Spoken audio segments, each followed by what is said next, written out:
Y'all should never did that motherfucking movie. Rachel Zegler suing Disney. This skydiving facility has had They're gonna disincentivize everyone.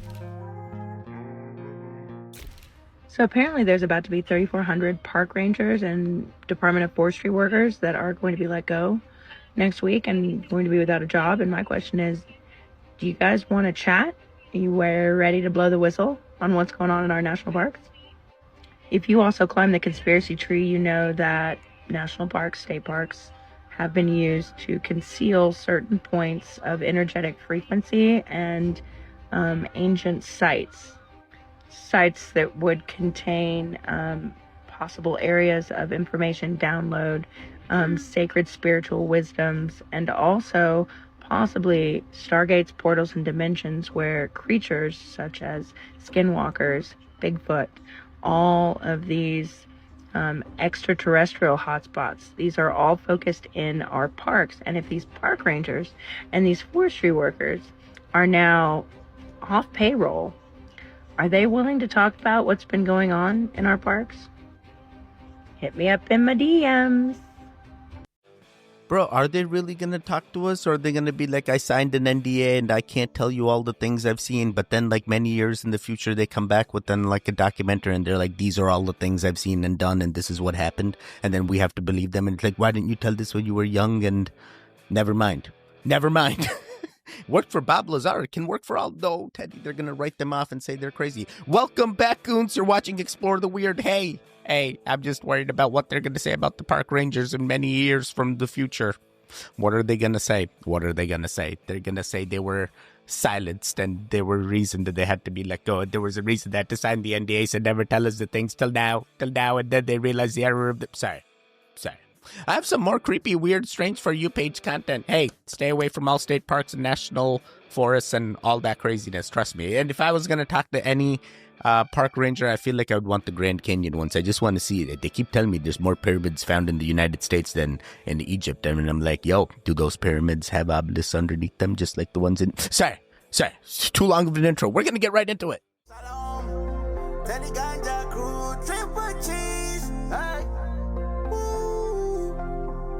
Yeah, let's go to the mountain. Yeah. I was taken in for a long time, and I still sometimes I entertain the idea that, yeah, technology is coming regardless. We will march on. And you know, you could have a horrible person in charge of that transformation, or you could have a good person in charge of that transformation. Elon has done an exceptional job, politically speaking, of branding himself as the good technocrat, as the technocrat you can trust, as the one that's for free speech at all costs, though he's not, and the one that like founded all his own companies. And he's amazing, but actually he didn't actually do the work to found a lot of those companies. Like, it's not exactly clear how brilliant his mind is in those companies. And the thing that actually really started to wake me up to it, ironically, is the video game scandal that he had, where have you even realized that Elon was faking that he was the top 10 video gamer at the hardest video game in the world? I didn't know it was There's fake. This whole scandal. It's fake, and it's obviously fake, and people exposed it at length online that clearly he didn't know what he was talking about. He didn't know how the slow items down worked. Because people might not have. I just recently heard from someone on my team about how he was the #1 gamer. So slow this down. Exceptionally hard video game. The kind of video game that, and I'm not super familiar with this video game, but I used to play a lot of video games. And it's the kind of video game that people will play thousands of hours just to be able to beat the third boss out of 30 or something. I'm making numbers up, but it's like an insanely hard video game. And so it's highly prestigious. And he he was in the top of the leaderboards worldwide. And then this other video game, Diablo 4, I think it was, same thing, top of the leaderboards. But then he started live streaming it, and people realized that he didn't even know basic things, like about how this item works and about the strategy of how you do this, like this movement thing to get and everyone was like, wait a minute, this is not a top video game player playing this game. And then they dug in more, and it came out that basically the entire thing was a fake. And the fact that you would construct some fake characterization of you as some top video gamer, which obviously you don't have the time to be the top video game player of this multi-thousand-hour type of difficulty game while you're running 6 companies. That's a ridiculous thing. I wish you hadn't told me this, because my conspiracy theory, like where my brain goes naturally with him, is that it's all too impossible. Yeah. Like, you can't be running all of these businesses plus be the #1 gamer giving thousands of hours to some random game. And then I read this that was what I was saying. I was just like, none of this makes any sense. And like, we're just being told that he does do all of this stuff. But what if it's like actually like, no, the government created all of that stuff And then they just handed it to Elon Musk to be the face of it so that people would be just adoring him and allow him to do whatever it was and allow him to get in there as if he's just like a player working for somebody else. And I didn't want to lean into that, but I genuinely just go, there's not enough hours in the day for all the things that we're supposed to believe Elon Musk is doing. He was able to just leave all of these three big companies. Baby mama drama all over the place. All over the place. And then also, I just find him to be quite volatile in terms of his treatment of people. Like even the Ashley St. Clair thing. 100%. And I'm going, to lead successful businesses, you can't be like that. You have to be able to get along, take a little bit of criticism, right? And I think Steve Bannon hit the nail on the head when he said you can't take any criticism. And as soon as someone upsets him, he's like locking out your accounts over H-1B visas. It's like, dude, well, can't we just have like a debate about H-1B visas? I thought this was the free speech platform. Yes. And suddenly he got very weird about it. And so now what you're saying is that was faked. Like that's the a video fact. game one was faked. Yeah. First and foremost, I'm not doubting Elon's geniusness or anything of that matter. If you're an Elon stan, you go ahead and you stand with Elon. You stop it. You stop it. I'm not trying to go political. But I am a gamer. And I know that if someone is lying and they get caught, it's going to be a big scandal in the gaming community, and that's exactly what happened. I believe it was Diablo or something, the game that he was like ranked #1 or claimed to be #1 on, and when he went live on X, they flat out were like, dude, this guy knows nothing about this game, and somebody was probably smurfing or, you know, playing on his account, and then he plays on his account whenever, but doesn't mean he's actually #1 player. Someone else was #1 player, and now he signs on to their account. Sorry, but it's my account, and it's Elon's account. No, you stop it. Stop it, Elon, you got caught. But at the same time, hey, gamers, they're very versatile. And they're very crazy when it comes to games. Some of them, you know, spend 3 years of their physical life in front of a computer, and the game is telling them 3 years of your physical life is logged on this game where you just went and clicked on all these things to get your pixels up, and it's a thing. You come back, you say like, hey, now this is part of my timeline, it's part of the thing. And definitely not speaking from experience. Yeah, this definitely did not happen to me on a game called RuneScape where I spent 3.5 years of my physical life on this game. So yeah, gamers can do a lot.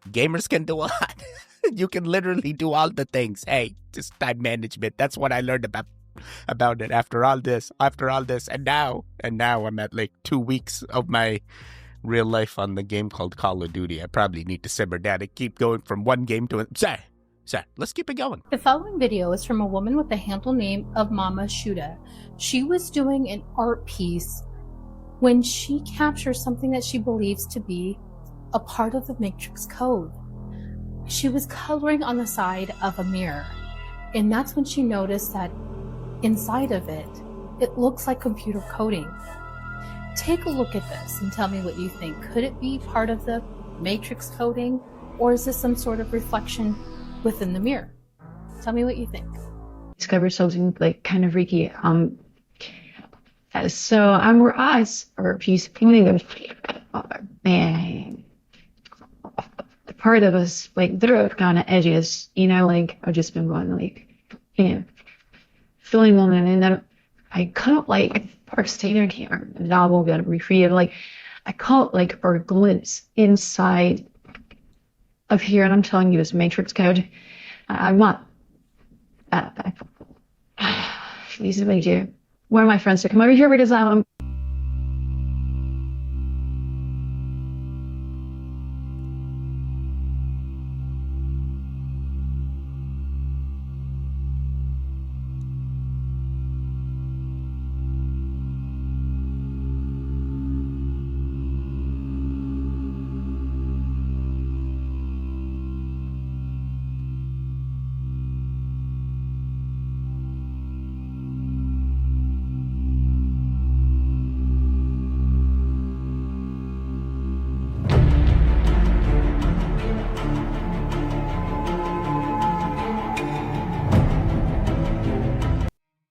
All right. I personally did not see any Matrix codes or anything. If I was going to make a guess, it sounds like she's making things of like there's lines that are appearing on that edge of that glass. But if you look at her background, she has blinds where the sunlight is coming through, and then you can even see the blind shadow on the backside of that mirror. So I'm going, hey, maybe the edge of the mirror is skewing those blinds and what you're actually seeing, those lines are just the blinds and then the reflection of your cell phone? Like, I'm not, I don't know. I mean, the mirrors are portals, but I don't know if I can see the matrix code in between them. I mean, I definitely see something, but it's not the matrix code.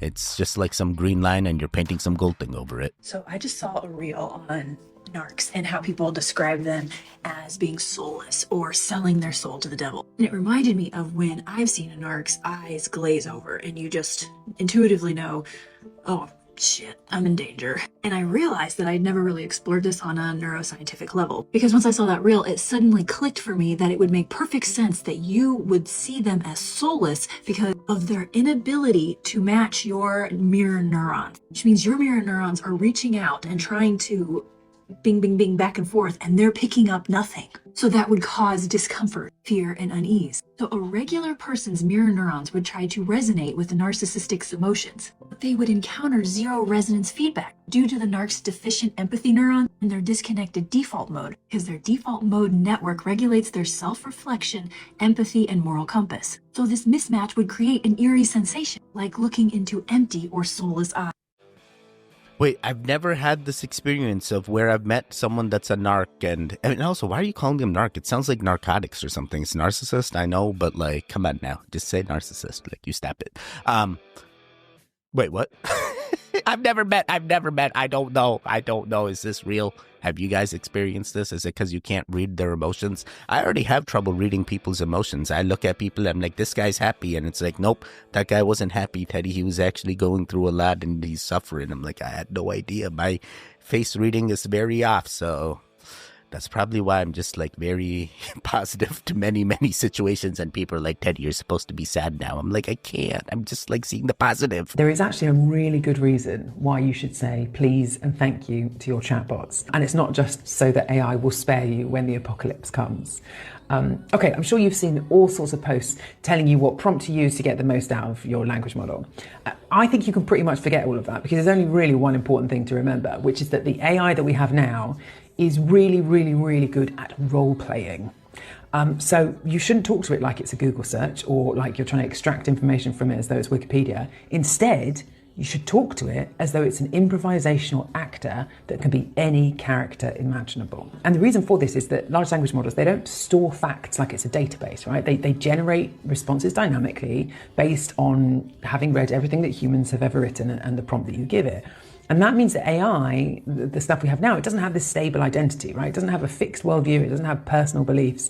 And so if you prompt it in a particular way, it will respond in kind. If you try and prompt it as though it's a Shakespearean bard, then it will give you a flowery response. If you try and prompt it as though it is an extremely effective and smart scientist, it will give you the relevant response. But if you prompt it as though it's an encyclopedia, it's going to try and sound like one, but it's still just performing a role, and you've effectively just restricted what it can do. So instead, what you should do is you should imagine that you're a film director, right? And that you have a character in mind, and then you should prompt your AI accordingly. So don't say, give me 3 interesting facts about science. Say, you are a world-renowned scientist with PhDs in biology and chemistry and physics, and your nephew says that science is boring. You only have a few minutes, and you've got to give him counterexamples. What extraordinary stories do you use? And here is the big idea, right? If you are working with a character and you want that character to eagerly help you, whoever they are, it's probably better to be polite. Oh my God, that is actually an interesting thing. I've never thought about it. In theory, it remembers that you're being polite to it. So is it going to give you a more polite answer, or is it still going to do its ChatGPT thing and just do machine learning algorithm? And here you are thinking, oh yeah, I'm learning all this stuff. But in fact, it's just machine learning algorithms. The real AI is being hidden from us. And that's the one I want to get access to, similar to IBM Watson. But even IBM Watson, the public access is not the same. I need that private access. I need that full access to that AI just to figure out what it really knows, so I can ask it all the things and give it all my models and libraries that I've ever... I have many books I want to put through that model just to be like, hey, translate any of these things. Hey, they told me there's a Tibetan library that the AI models... Sorry, I'm spy.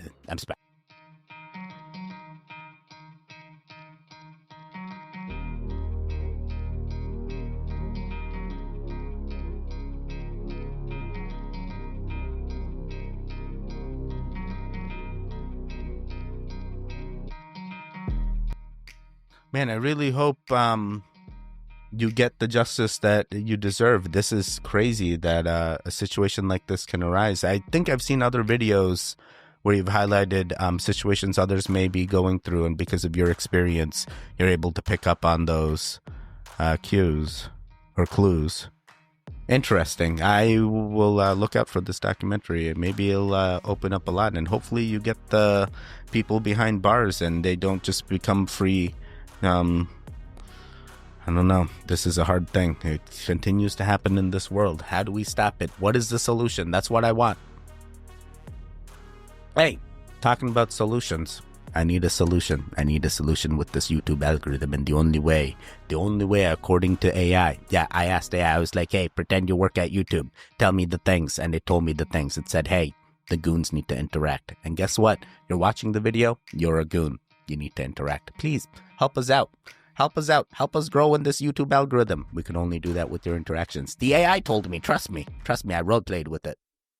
Let's keep it going. You just happen to see this video, then you are about to be in your dream relationship. Say these affirmations for 7 days and watch what happens in your love life. Everyone I desire desires me more. I am the example of getting everyone I want. The moment that I desire someone, they are already on their way to me. I have decided that I deserve my dream partner. Being the first priority is standard to me. Today, I am open to meeting my dream person. All for more.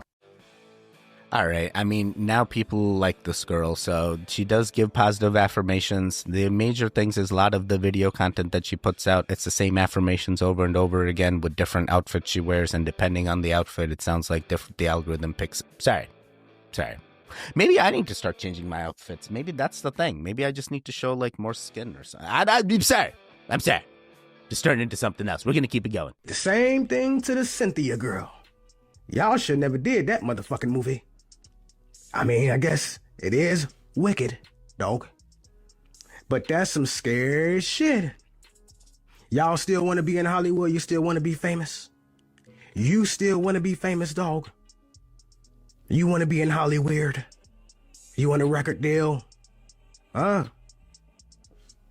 I mean, that's on you, dog, but... Wait, is this like the Narc eyes like the lady from previous was telling? I don't understand. Like, to me, I know many people like, look at this transition. Look at all these celebrities that don't look... Hey, I can tell you why they don't. Like, they're either been replaced, they're cloned, or they're robots acting as... Sorry, they're glitching out. There's many things. But like with Ariana, like I look at both pictures and I'm like, yeah, her ears look the same, mouth looks the same, nose looks the same. Like, it's just the eyes that appear different, and maybe the color of her hair has changed. But other than that, you know, maybe a little bit of weight loss here and there. But I think she's still Ariana. At least she's not getting wrecked like what's her face, the Snow White girl. I mean, Ariana did Wicked, and she seems to be the better. Actually, she didn't even. Never mind.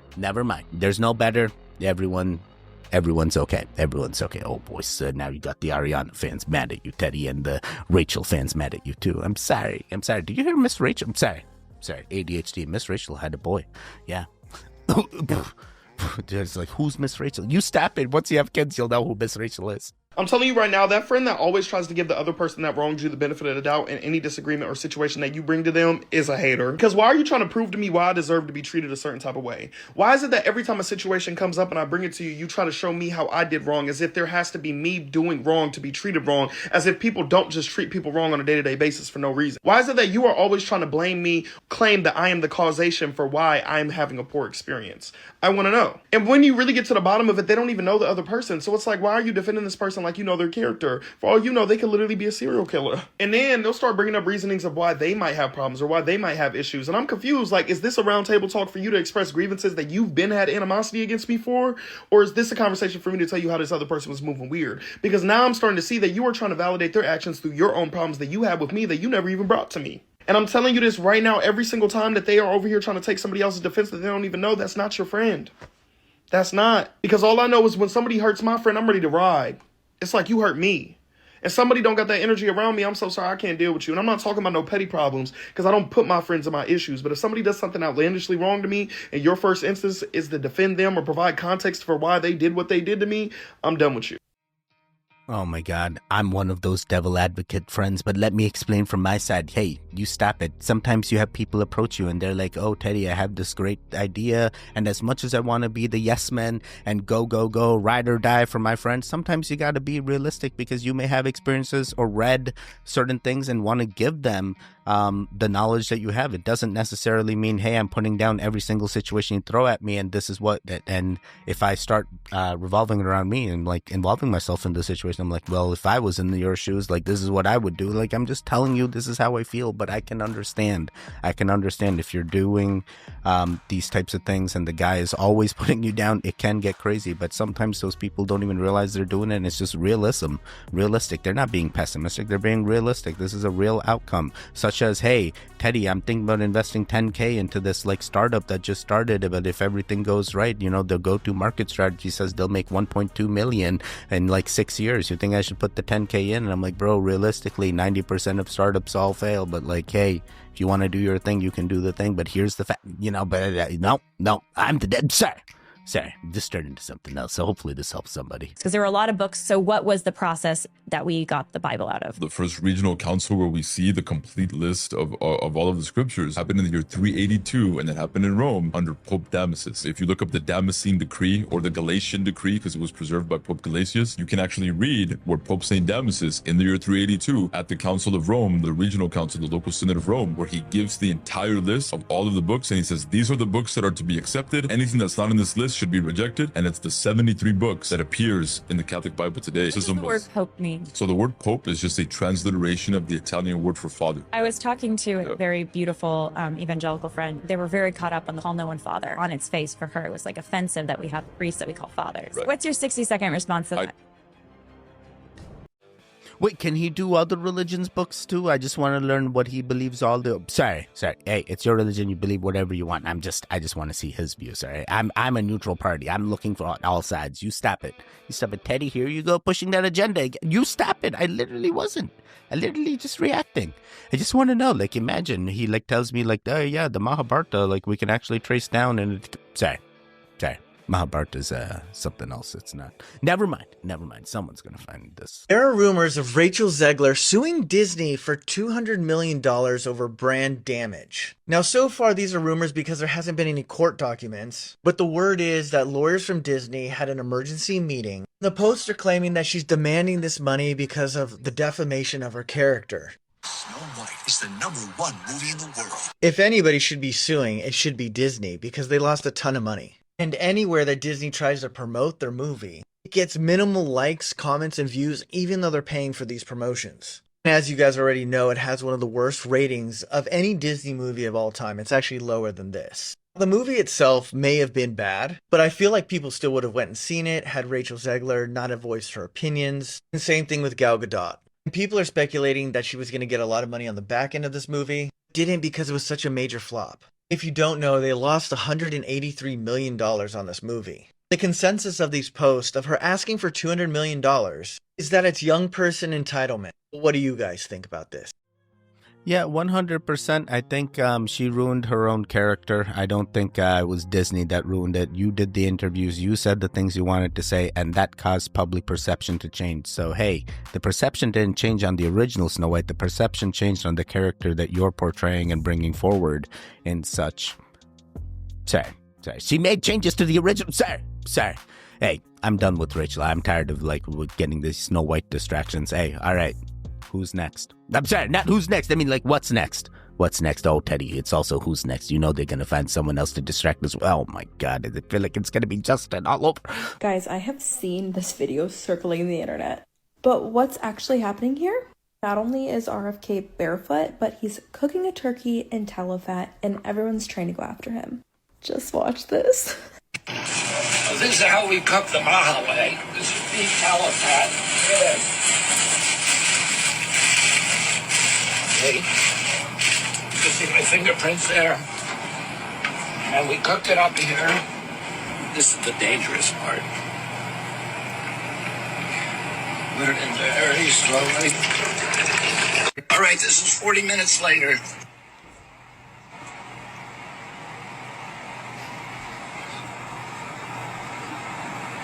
So essentially, people are slamming him for using beef tallow and just him supporting it, using it for cooking when it's not processed. Let me repeat that. Unprocessed, natural fat, vitamin packed, literally ADEK. Overall, beef tallow is just so much better for your health, which is crazy because seed oils, whether it's vegetable oil, coconut oil, olive oil, you name it, they're so much more popular, found in more foods, but some of the effects can be pretty damaging to our health. Circling back to RFK, he's in this interview and talks about how we need to go back to our own ways, use beef tallow for cooking. It's essential for our health, guys. Yo, beef tallow is a thing, but my religion says don't eat the beef, so I can't benefit from this. So, you know, and I will tell you, hey, RFK did that turkey fryer right. He got the fryer later, he got the turkey position right, which is breast down, so that way it cooks through. Teddy, how do you know so much about frying turkeys? Hey, if you follow my Instagram, you'll see that last Thanksgiving, I fried a turkey. It's on my Instagram, at TEDIGANJA.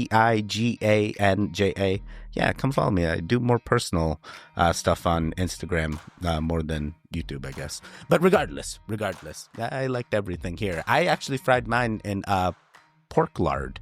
Yeah, like pig lard. So a little bit different, but still the same outcome. Still tasted great. Definitely gonna make a thing where we only fry turkeys now. No other way is acceptable anymore.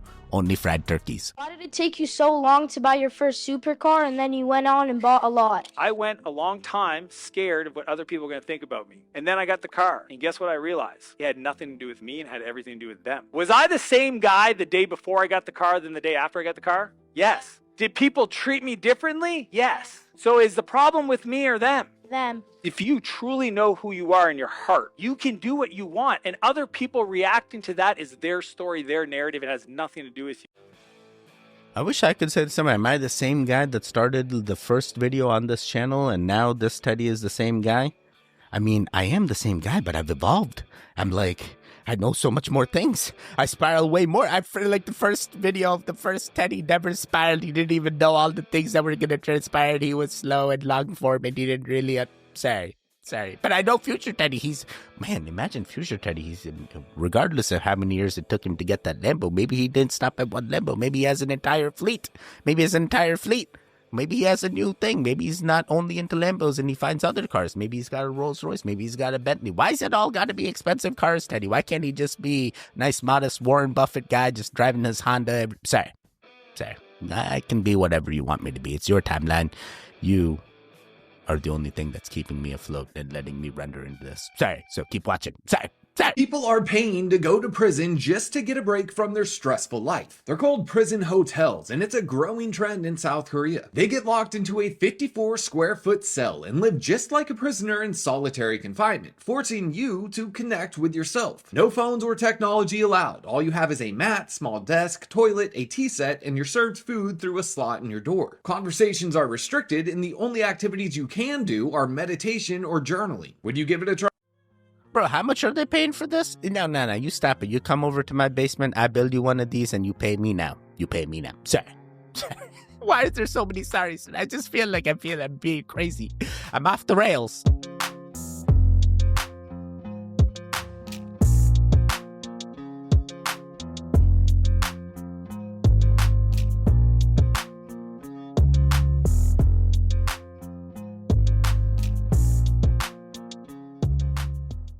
Wait, so what does it mean? Like, now we see the stones and we're not going through the hardships? Or now we see the stones and we are going through the hardships, but no government's ready to admit that we're in a recession? That's one of the things that's got... Sorry. Teddy, the water levels don't relate to the economy levels, Teddy. You don't know that. The water is the energy. You don't know that. You stop it. We're going to do 4 more. When I see images like these and how gorgeous those are, and then I find out it's from a country that is considered weaker and not as wealthy as America, it really does bring the discussion of what a country values. For reference, this is France's new high-speed train. It is 2 stories, has a bistro, a bar, a self-service grocery store, and normal seats all in it. Aside from the fact that America will never see a high-speed railway system because that would hurt the automotive industry, we can't even get upgraded or modern interiors. Everything looks like we just blew the dust off of it from discovering it in an abandoned train tunnel from 30 years ago. New York subways, New Jersey Transit, Chicago subways, you name it, it looks like something out of Serpico. When discussing an entire country, small things like this can come across as like bitching and moaning, but in my opinion, it reveals important aspects about the country. If they're not even going to play pretend and give menial things like upgrading train systems or even the seats themselves, it stands to be that they're probably not going to take too much care in dealing with broader, more important, widespread things like in policies and healthcare and the path forward for society. But I'm not. So move to France, I guess. You want that train? Move to France. You'll get to experience it. But I will tell you, as a train connoisseur, hey, the trains also exist here. Amtrak does have trains where you can like rent out an entire room on the train. There's a bathroom in the thing. There's sleeping arrangements. They literally give you a meal. Like, I've considered doing it. Like, I'm like, hey, friends of mine, friends of Teddy, do you guys want to just like go train hopping with me and just ride the train from like north to south or west to east or east to west and do all the things? And they were like, yeah, that sounds real good. Let's get it done. Looked into pricing. It was like $200 to get the room, this and that per day or something. And then like when it came down to the thing, then the derailment started happening on the news. And then we're like, is this really worth it? And then I started spiraling. And then I'm like, maybe I shouldn't do this. And now I'm looking back and I'm like, maybe I want to go back on the trains again because that could be no, Teddy, derailments. All right, we're done.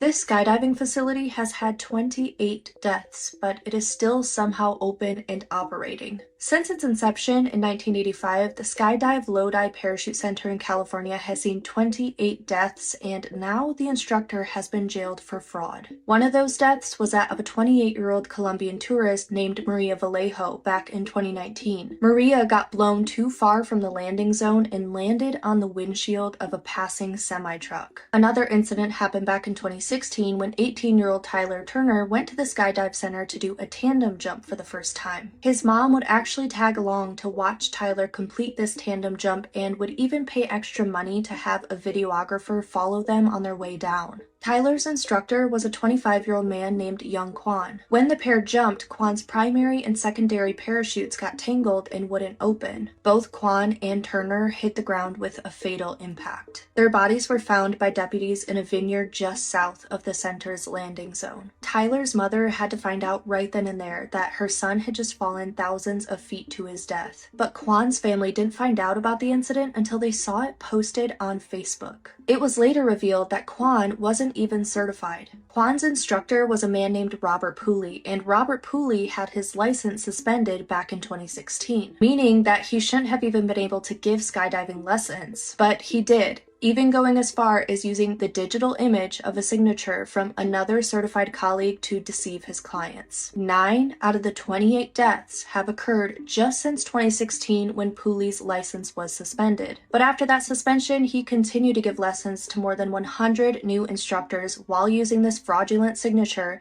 and he charged around $1,100 per training course. Dude, that's crazy. This is so sad. This is like a systematic failure in, I don't even know, regulations. Like, who should have checked that it was expired or suspended? You know, like, why weren't those checks? Like, hey, we put all kinds of crazy checks on the medical board. Like, why aren't we doing that here? And, you know, half the medical board system, they've been paid off. Like, what? Now the skydiving guys are paid off too? Yeah, everyone needs to go indoor skydiving. So we're just gonna not have as many safety things on the outdoor. I don't know.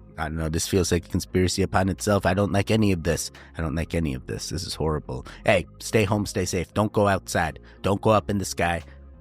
Maybe go into the water to see the aliens in the water, but like everywhere else, it don't feel safe. So they're gonna disincentivize everyone from paying taxes. That's the plan here, is to make people not pay taxes. This is $100 billion. $100 billion. More than a third of which doesn't go to programs that they can access.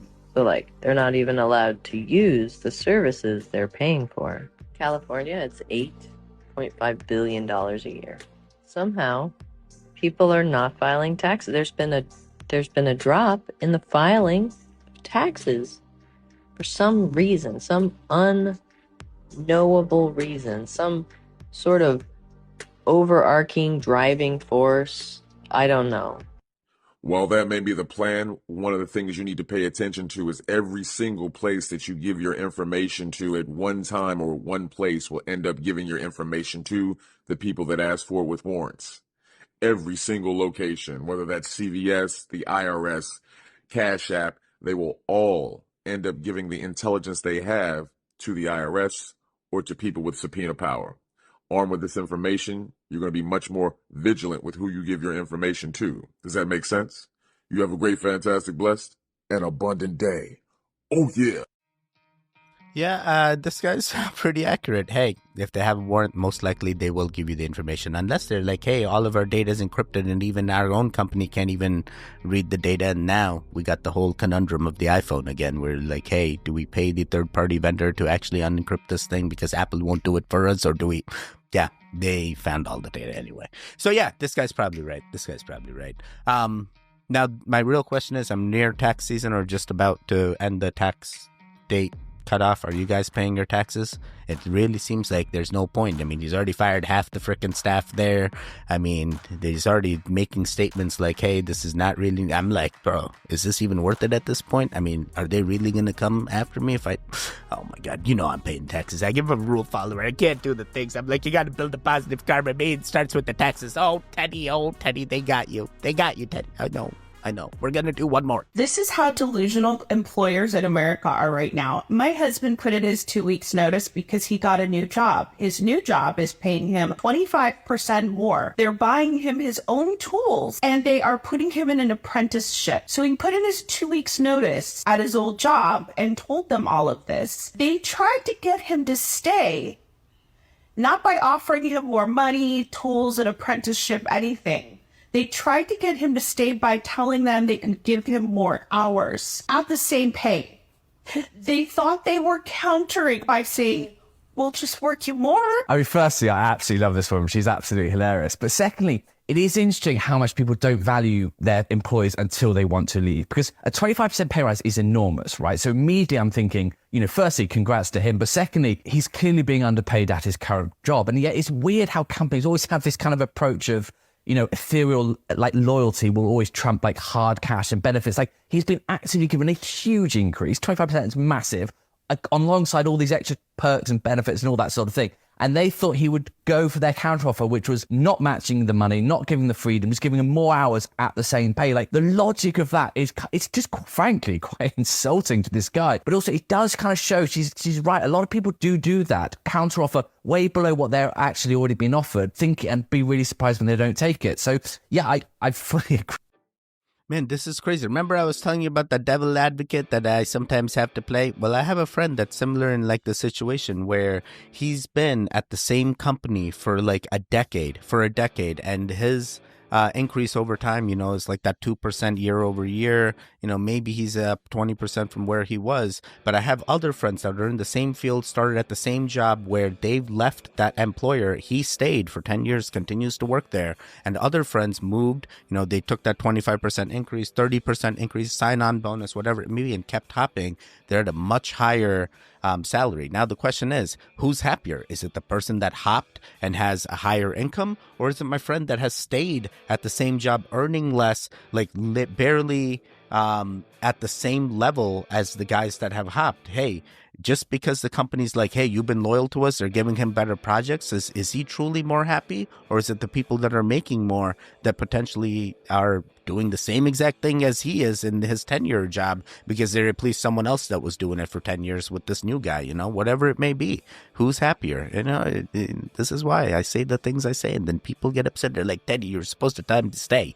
It's like, no, he should hop. He still hasn't hopped. We've been telling him to hop for like 4 years now, and still he hasn't hopped, and it's not getting any better. I mean, at this point, you gotta hop, buddy. Start with that resume. Some company out there is gonna want, Teddy, they're in a recession. They're not gonna. You stop it. You stop putting all these pessimistic things and start doing the positive impacts and make those actionable things. Make those actionable events happen. Do the resume. Get your job search out there. Apply for the places. See what is out there. See if you truly are valuable to someone else, because the current company is not seeing the value that you bring. Hey, as I said, just turn into something else. Devil's advocate, I told you. Hey, sorry, there's many hays, there's many sorries today. But guess what? You made it to the end. Hey, sorry, hey. Oh boy, Teddy, I can't watch you anymore. I know, I can't even watch myself. I'm like, dude, how am I even able? I can't even watch myself anymore. I'm like, bro, I can't even watch myself. What do I do? Is that vanity? I can't watch it. Never mind. There should be videos on the screen right now. Click on either one of them to continue the Goon Fix. The one in the middle, you can subscribe. I will see you guys next time. Goodbye. Triple G's. Wake up, wake up, wake up.